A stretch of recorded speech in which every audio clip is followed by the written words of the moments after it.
Berting! Godo. Congratulations, ha? Saan? Tinimbog mo pala yung pasugalan ni Emo. Pati yung mga tauhan niya, tinulong mo. Hindi siguro nagkalagayan. Palagay ko nga, tinuluyan eh.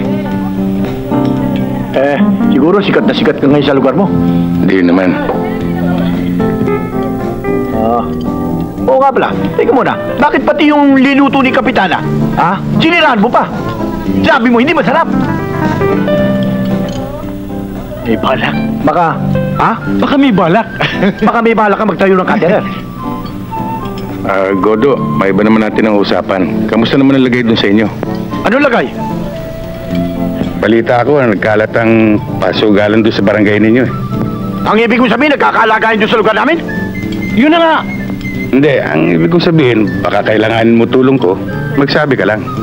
Ang ibig kong sabihin, kinukusinti ko pasugalan doon sa lugar namin? Na hindi ko kayang pigilin?